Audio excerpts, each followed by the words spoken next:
بسم اللہ الرحمن الرحیم۔ آج یہ سنیے کیا لکھا ہوا ہے۔ یہ لکھا ہوا کہ حضرت صحابہ کرام کی معیشت کا نقشہ۔ حضرت سعد بن ابو وقاص سے روایت ہے، وہ فرمایا کہ میں پہلی شخص ہوں جس نے اللہ تعالیٰ کے راستے میں خون بہایا، اور میں پہلی شخص ہوں جس نے اللہ کے راستے میں تیر پھینکا، اور میں نے اپنے آپ کو اس حال میں دیکھا کہ نبی اکرم صلی اللہ علیہ وسلم کے ایک جماعت کے امر جہاد میں گیا۔ ہمارے پاس کھانے کا کوئی چیز نہیں تھا، چنانچہ ہم صرف درختوں کے پتوں کے سوا کوئی چیز نہیں کھایا تھا، یہاں تک کہ ہم لوگ اونٹ بکری کی طرح کرتے تھے۔ اب بنو اسد بن جو دین کے بارے میں نقشہ کر رہے تھے، اگر میں دین میں نہیں سیکھا تب تو میں غالب، اور میری عمل کا دوسرے روایتوں میں آپ صلی اللہ علیہ وسلم نے فرمایا کہ عربوں پہلی آدمی جس نے اللہ کے راستے میں تیر پھینکا۔ ہم نے اپنے یہ حالات دیکھا تو ہم حضور صلی اللہ علیہ وسلم کے مسجد میں جہاد کر رہے تھے، اور پتوں اور پتیوں کے سوا ہمارے پاس کوئی کھانے کی چیز نہیں تھا، یہاں تک کہ ہم بکری کی طرح کیا کرتے تھے۔ اس کے باوجود اسد بن دین کے بارے میں ملازم کر رہے ہیں۔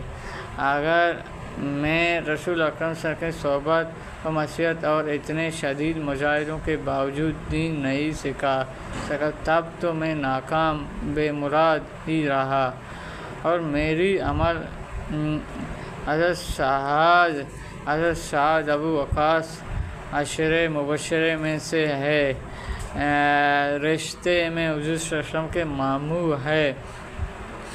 نبی اکرم صلی اللہ علیہ وسلم ان پر فخر فرمایا کہ حضرت نبی صلی اللہ علیہ وسلم نے ان کو ایک موقع پر یہ فرمایا تھا کہ میری ماں باپ تجھ پر قربان ہو۔ حضرت عمر رضی اللہ تعالیٰ کی طرف کے کوفہ کو گورنر تھا، بنو سعید کے لوگوں نے ان کو غلط سطح شکایت کیا تو یہاں تک کہ کہا کہ ان کے نماز نہیں پڑھتے ہیں، اس لیے حضور صلی اللہ علیہ وسلم کے زمانے میں اپنے مجاہدات کو ذکر فرمایا۔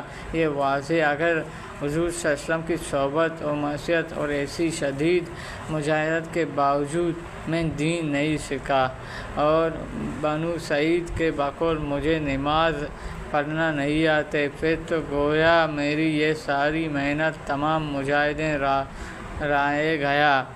اس حدیث سے ایک تو صحابہ رضی اللہ تعالیٰ کی محنت مجاہدہ دین کے لیے ان کی بے پناہ قربانیوں کا نقشہ سامنے آیا۔ خدا تعالیٰ کے راستے میں کفاروں سے جہاد کرتے رہا، لیکن یہ نہ رسا سامان درختوں کے پتوں گزارا ہو رہا تھا۔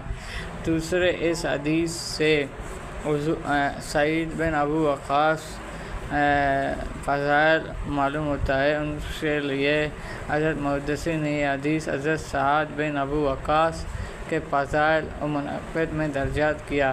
تیسرے اس حدیث سے معلوم ہوا کہ بوقت ضرورت اپنے حالات معمول کا بیان کرنا جائز ہے، اور یہ بطور فخر نہیں بلکہ حدیث انعامات کے تذکرہ کے طور پر، خصوصی جب اس کے ذریعے کسی شخص کی اصلاح یا اس کے غلط نکتہ چینی کا دفع مقصد۔ چنانچہ حضرت عثمان رضی اللہ تعالیٰ عنہ کے سامنے اپنے فضائل بیان فرمائے تھے، اور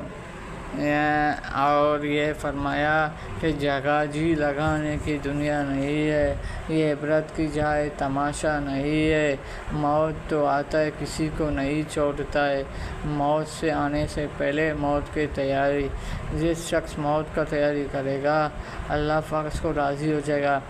یہ آپ لوگوں کو کیسے لگا؟ اچھا لگا میرے چینل کو سبسکرائب کریں، لائک کریں، شیئر کریں، بیل آئیکن کی بٹن دبائیں۔ ابھی مجھے اجازت دیجیے، اللہ حافظ۔